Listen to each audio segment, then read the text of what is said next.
السلام علیکم، میں ہوں آپ کی رائٹر عروج احمد اور آج میں اپنے ناول زندگی مارچ کا 39، 40 اور 41واں منظر پڑھنے جا رہی ہوں۔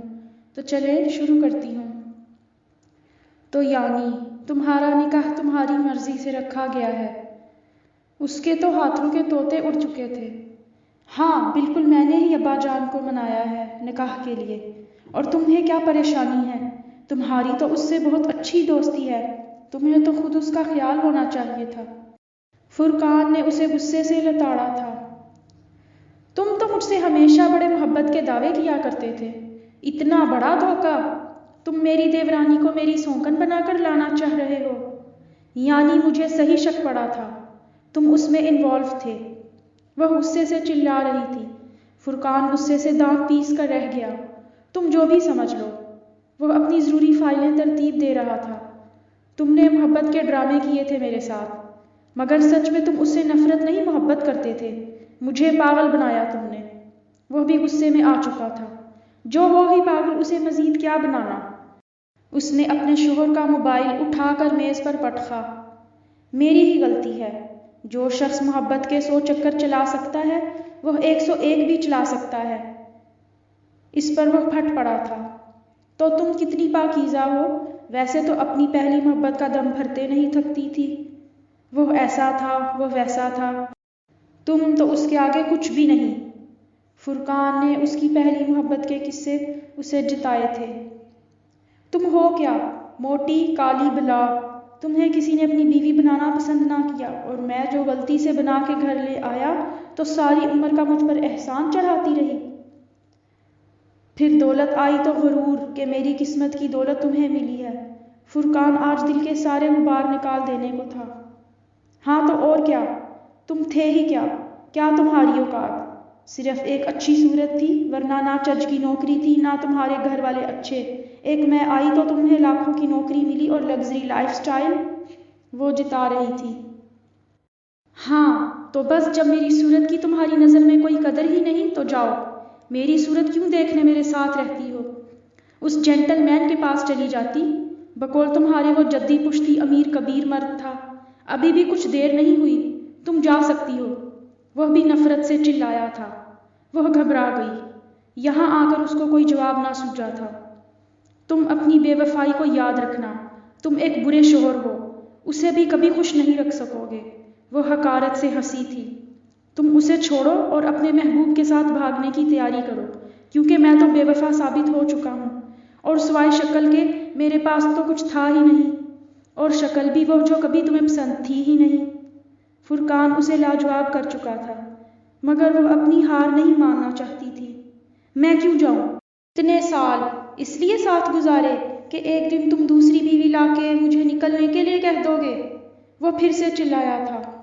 تو تم اتنے سال اس لیے مجھے سناتی رہی کہ میں غیر عورتوں سے دل لگاؤں، کہ میری بیوی کی نظر میں میرے حسن اور دولت کی کوئی قدر نہیں۔ وہ نفرت سے اسے دیکھ کر موبائل اٹھاتے ہوئے کمرے سے باہر نکل گیا تھا۔ اس نے ادھر ادھر نگاہ ڈال کر شکر ادا کیا کوئی اس فلور پر موجود نہیں تھا۔ ان کی لڑائی سننے والے ان پر ہنس سکتے تھے۔ اس کے جانے کے بعد انیکا نے بھی پہلی تسلی کی تھی کہ کسی نے ان کی لڑائی سن نہ لی ہو۔ پھر وہ چپ چاپ کمرے میں دروازہ بند کر کے امیمہ کو فون لگانے میں مصروف ہو گئی۔ منظر بدلتا ہے۔ الماری سے کپڑے نکال کر الگ کرتے ہوئے وہ بہت پریشان لگ رہی تھی۔ کبھی وہ کپڑے طے کر کے سوٹ کیس میں رکھتی اور کبھی غیر مطمئن ہوتے ہوئے کوئی سوٹ نکال کر واپس الماری میں رکھ دیتی۔ بات صرف کپڑوں تک ہی محدود نہیں تھی، بلکہ وہ ذہنی انتشار کا بھی شکار تھی۔ اسے بار بار یہ خیال پریشان کر رہا تھا کہ اس نے نکاح کے لیے مان کر بہت بڑی غلطی کر دی ہے۔ آج رات اس کا نکاح تھا اور ساتھ ہی رخصتی بھی، اور اسے سمجھ نہیں آ رہی تھی کہ وہ پرانے رشتوں کو کیسے فیس کرے گی۔ کل دوپہر میں اسے انیکا کا فون آیا تھا اور اس نے اسے جتانے کی کوشش کی تھی کہ اس کا احسان ماننا چاہیے، جس کی وجہ سے فرقان اس نکاح کے لیے راضی ہوا ہے، ورنہ وہ ساری عمر یوں ہی بیوہ بن کر دھکے کھاتی پھرتی۔ اس پر لجین نے اسے ایک ہی بات کہہ کر فون بند کیا تھا، تو پھر جیسے تم نے اسے نکاح کے لیے منایا تھا ویسے ہی منع کر لو۔ کیونکہ مجھے بیوگی میں رہنا منظور ہے، مجھے تمہارے اس احسان کی کوئی ضرورت نہیں۔ اسے یقین تھا کہ اب وہ دوبارہ فون نہیں کرے گی، اور اس نے صالحہ بیگم کو بھی اس بات سے آگاہ کر ڈالا تھا، مگر وہ پر یقین تھی کہ یہ انیکا نے اپنے سے بات بنائی ہے۔ اس کے بعد فرقان نے بھی کتنی دفعہ اسے فون کیا تھا، مگر اس نے فون نہیں اٹھایا تھا۔ اس سے پہلے کبھی اس نے اس سے فون پر کبھی بات بھی تو نہیں کی تھی، تو اب اس کے لیے یہ سب بہت مشکل تھا۔ آج صبح ہی فراز صاحب نے فون کر کے نکاح کا وقت بتا دیا تھا، جس سے اس کی غلط فہمی دور ہوئی تھی کہ نکاح منسوخ نہیں کیا گیا بلکہ اپنے وقت پر ہونے جا رہا ہے۔ سب کچھ اس کے لیے عجیب ہی تو تھا۔ وہ اپنے ساتھ لے جانے کے لیے سوٹ کیس تیار کر رہی تھی اور سوچوں میں ڈوبی ہوئی تھی۔ صالحہ بیگم خوشی خوشی کمرے میں چلی آئیں۔ وہ اس کے ساتھ کپڑے منتخب کر کے رکھنے میں مدد کرنے لگی۔ عرفہ آپی بھی آ چکی تھی، وہ کچن کے کاموں میں مصروف تھیں۔ شام ہوئی تو وانیہ بھی آ گئی۔ اس نے اس کا نکاح والا لباس اور جولری ایک طرف پیک کی اور وہ دونوں سیلون چلی گئیں۔ ٹھیک 2 گھنٹے بعد وہ دونوں واپس آ چکی تھیں۔ لان میں مہمان آنے شروع ہو چکے تھے۔ صالحہ بیگم نے خاندان کے چند ایک لوگ بلائے تھے۔ اس کے علاوہ فراز صاحب کا خاندان ہی اتنا بڑا تھا کہ لان میں ان سب کی موجودگی نے بھرپور رونق کا سما بنا ڈالا تھا۔ سب بہت خوش تھے، مگر کیا تھا کہ اس کا دل اداسی سے بیٹھا جا رہا تھا۔ نکاح شروع ہوا اور دعا تک اس کا ذہن پہلے نکاح اور اس کی یادوں میں بھٹکتا رہا۔ کبھی وہ نویان کو یاد کرتی، کبھی اسے یاد آتا کہ وہ اس دن بھی بالکل خوش نہیں تھی۔ اسے نہ اپنا عروسی جوڑا پسند آ رہا تھا، نہ ہی دلہا۔ پھر بھی وہ کسی روبوٹ کی طرح سب کرنے پر مجبور تھی۔ مگر اس دفعہ اپنا عروسی جوڑا وہ خود وانیہ کے ساتھ جا کر پسند کر لائی تھی۔ یہ ہلکے آسمانی رنگ کا نفیس کام والا جوڑا اسے بہت پسند آیا تھا۔ کچھ دن پہلے جب وہ اس مہنگی بوتیک سے گزری تھی اور وہاں اسے سجے دیکھا تھا، تو اس نے سوچا تھا کہ اگر کوئی لڑکی اسے پہنے تو وہ کتنی حسین لگ سکتی ہے، اور آج اسے پہن کر وہ واقعی کوئی پری ہی تو لگ رہی تھی۔ اس دفعہ دلہا بھی اس کی پسند کے مطابق تھا۔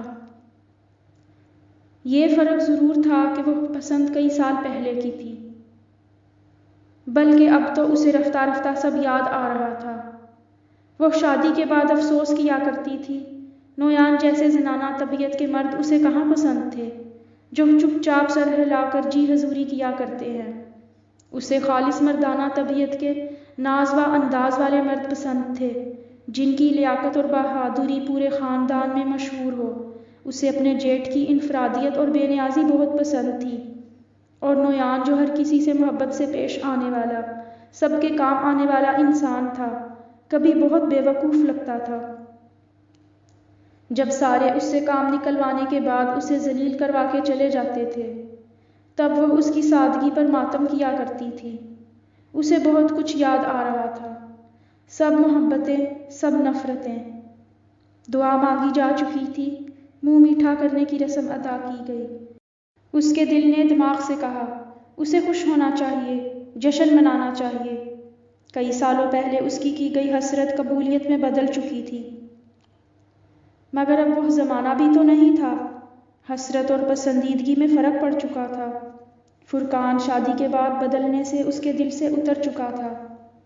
وہی جی حضوری کرنے والا جوروں کا غلام، وہی بیوی کے آگے من من کر کے تابع داری سے چلنے والا میمنہ، بیوی کے اشاروں کا محتاج، وہی پیر و مرشد کی کہانی۔ اسے غلامانہ طبیعت کے مرد انسان نہیں گدھے لگتے تھے، اور وہ کسی گدھے کی آرزو نہیں کر سکتی تھی۔ مگر اب وہ دل سے اترے مرد کے ساتھ نکاح کے بندھن میں بندھ چکی تھی۔ وہ ایک کمرے میں تنہا موجود تھی اور سر اٹھا کر ارد گرد کا جائزہ لینے کی کوشش کر رہی تھی۔ تھوڑی دیر میں کھانا لگ گیا۔ کھانا کھانے کے بعد رخصتی کا اعلان ہوا۔ وہ اس وقت بھی یہی یاد کرنے میں مگن تھی، جب نویان کے ساتھ اس کی رخصتی ہو رہی تھی تب بھی ایسا ہی ہوا تھا۔ نکاح سے لے کر کھانے کے دور تک وہ کمرے میں ہی رہی تھی، اور رخصتی کے وقت اسے لے جا کر کار میں بٹھا دیا گیا تھا۔ اس سارے عرصے میں نویان نے اس سے بات کرنے یا دیکھنے کی کوشش نہیں کی تھی۔ بالکل ویسے ہی اب بھی وہ رخصتی کے وقت کار تک لے جا کر بٹھا دی گئی۔ اسے دلہن بننے سے سخت نفرت تھی، اب اسے دوسری دفعہ دلہن بننا پڑا تھا۔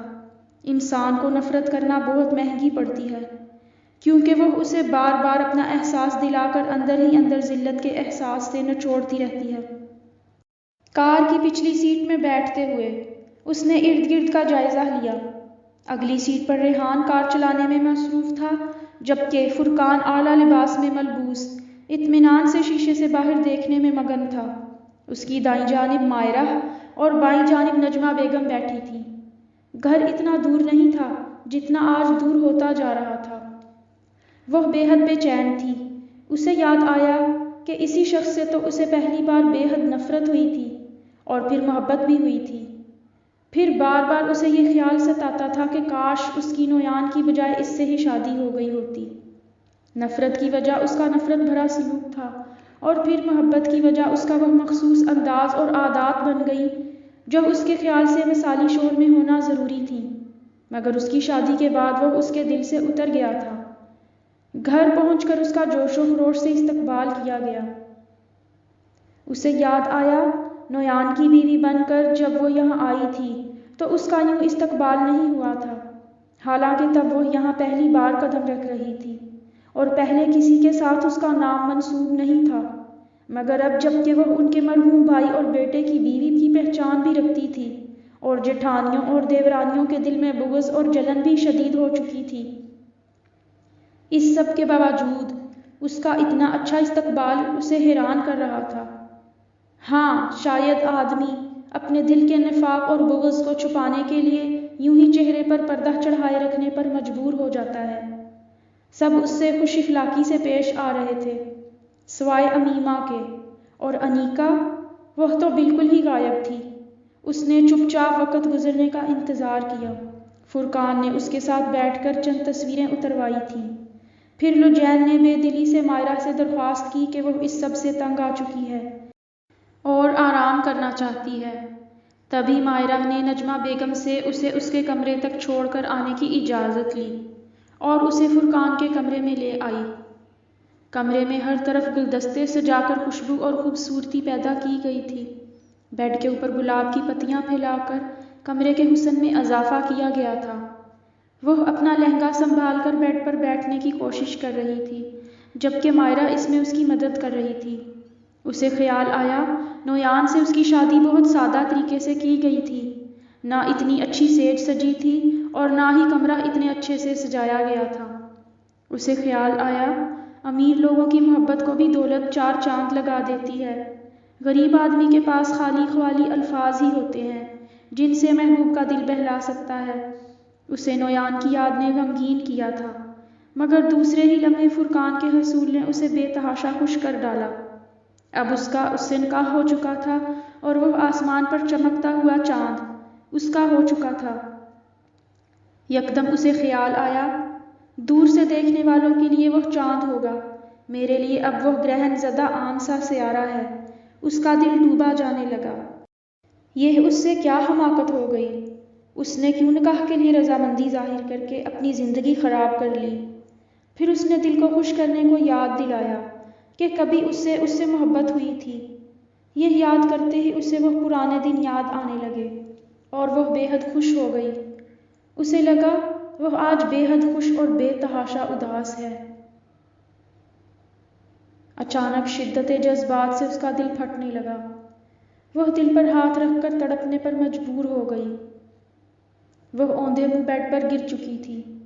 دماغ نے چیخ چیخ کر اعلان کیا تھا جشن مناؤ، انجام کا وقت آ چکا ہے۔ اس نے آنکھیں موند لی تھیں۔ منظر بدلتا ہے۔ ہر طرف جشن کا سماں تھا۔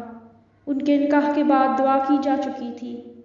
اسے فضاؤں میں سریلی بانسریوں کی میٹھی دھن ہر طرف پھیلتی محسوس ہو رہی تھی۔ ہر جانب روشنیاں اور خوشگوار آوازیں بلند تھیں۔ اس کے سب دوست اور رشتہ دار اسے مبارک دے رہے تھے۔ اب اسے انیکا کا خوف بھی نہیں تھا۔ وہ سب بھول کر بھرپور خوشی منانا چاہتا تھا۔ اسے ایک پل کو یاد آیا کہ جب اس کی پہلی شادی ہو رہی تھی تب وہ یوں خوش نہیں تھا۔ اس کی خوشی میں ملاوٹ تھی، دکھاوے کی، شکست کو ڈھانپ کر فتح کی مسکراہٹ، ایسی مسکراہٹ جس میں روح نہیں تھی۔ اس نے سر کو جھٹکا تھا۔ آج وہ پرانی باتیں یاد کر کے اداس نہیں ہونا چاہتا تھا۔ جلد ہی کھانے کے بعد رخصتی کروا لی گئی۔ سارے راستے بھی وہ بے حد خوش تھا، مگر گھر لوٹ کر کچھ دیر کو وہ فکر مند ہوا تھا۔ اب اسے 2 بیویوں میں انصاف کرنا تھا۔ انیکا اس سے ناراض تھی، مگر وہ جانتا تھا کہ وہ جلد مان جائے گی۔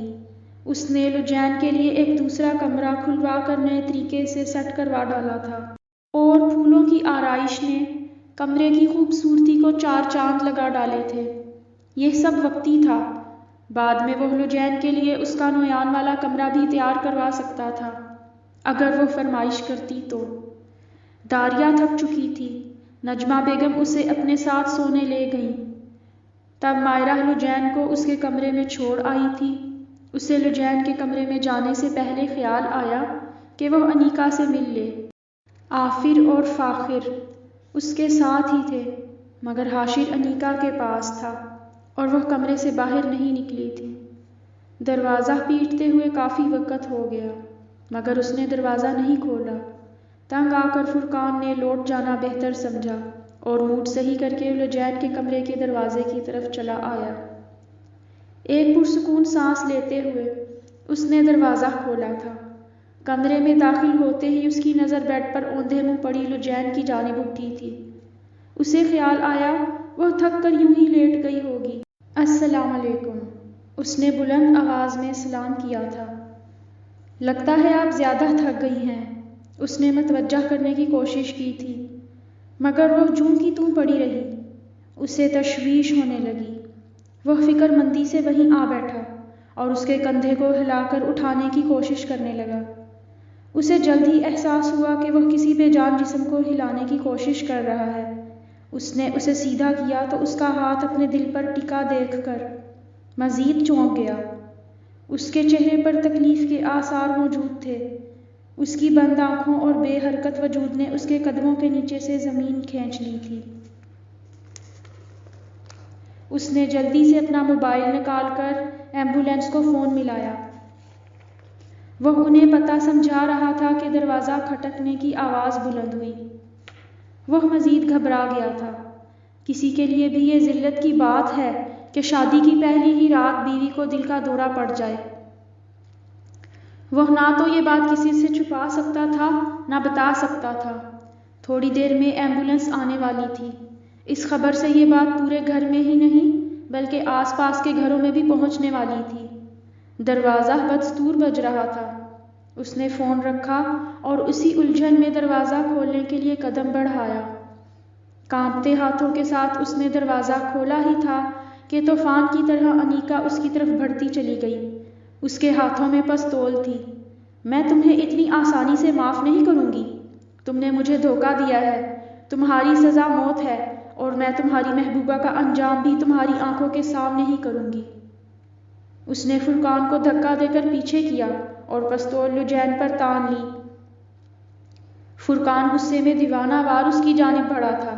اس نے اس کے آگے آتے ہوئے پستول کی نالی پر ہاتھ رکھ لیا اور دوسرے ہاتھ سے پستول چھیننے کی کوشش کرنے لگا۔ تمہاری اس حرکت پر میں تمہیں کبھی معاف نہیں کروں گا۔ ایک زوردار آواز کے ساتھ گولی چلی اور دیوار کے آر پار ہو گئی۔ فرقان اسی چھینا چھپٹی میں اسے پستول لینے میں کامیاب ہو چکا تھا۔ اس نے پستول لے کر بیڈ کے نیچے پھینک دی اور ایک زور کا تھپڑ اس کے منہ پر دے مارا۔ ابھی وہ لجین کے دل کے دورے کی وجہ سے پریشان تھا کہ انیکا نے یہ تماشا کر ڈالا تھا۔ اس کا دماغ 7ویں آسمان پر تھا۔ اس تماشے کی آواز سے ساتھ کے کمرے سے نجمہ بیگم اور مائرہ بھی وہیں چلی آئی تھی۔ فرقان ان کی طرف دیکھ نہ پایا تھا۔ وہ بس غصے میں پھٹ پڑا تھا۔ تمہارا تو آج میں انجام کر کے رہوں گا۔ میرے ساتھ رشتے کی بنیاد پر ہی اچھل رہی ہو نا؟ اب میں تمہیں اس قابل نہیں چھوڑوں گا کہ تم دوبارہ یہ بات کر سکو۔ وہ چند لمحے کو رکا تھا، پھر سانس اور ہوش بحال کر کے بلند آواز میں گررایا تھا۔ میں تمہیں اپنے ہوش و حواس میں طلاق دیتا ہوں، طلاق دیتا ہوں۔ ابھی وہ تیسری دفعہ بول پاتا۔ نجمہ بیگم جلدی سے اس تک پہنچی تھی۔ انہوں نے اس کے منہ پر ہاتھ رکھ کر روکا تھا۔ فرقان ان کی موجودگی پا کر وہیں رک گیا۔ اس نے انیکا سے منہ پھیر لیا تھا۔ اس عورت سے کہے میری نظروں سے دور ہٹ جائے۔ اب میرا اس سے کوئی رشتہ نہیں۔ کاغذات اس کے گھر بھجوا دوں گا، اسے کہے نکلے یہاں سے۔ وہ نفرت سے وہاں سے ہٹ گیا تھا۔ نجمہ بیگم فرقان سے اس حرکت کی وجہ دریافت کرنے لگی۔ وہ تو گویا پھٹ پڑا تھا۔ پاگل کر ڈالا ہے اس عورت نے، میری پستول نکال کر لے آئی، مجھے اور لجین کو قتل کرنا چاہتی تھی۔ میرا اس پر یہی احسان ہے کہ اسے جیل کے اندر نہیں کروا رہا۔ طلاق دینی پڑی ہے کہ دوبارہ اس سے آمنا سامنا نہ ہو۔ اب میرے اور اس کے حق میں یہی بہتر ہے۔ انیکا ہارے ہوئے کھلاڑی کی طرح وہاں سے نکلی تھی۔ فرقان نے نجمہ بیگم کا بازو پکڑ کر تنبیہ کی تھی، بہتر یہی ہے کہ اسے ابھی چاچا جان یا پھپھی کے گھر بھجوا دے۔ یہ مزید بھی کوئی ڈرامہ کر سکتی ہے۔ میری دوسری شادی اس سے ہضم نہیں ہو رہی تو طلاق پر صبر نہیں کرے گی۔ خودکشیاں کوئی اور حرکت کر ڈالی تو ہم سب نئی مصیبت میں پڑ جائیں گے۔ نجمہ بیگم اس کی بات سن کر ٹھٹکی تھیں۔ ہاں یہ تو اب کرنا ہی پڑے گا۔ وہ الٹے قدموں کمرے سے باہر نکلی تھی۔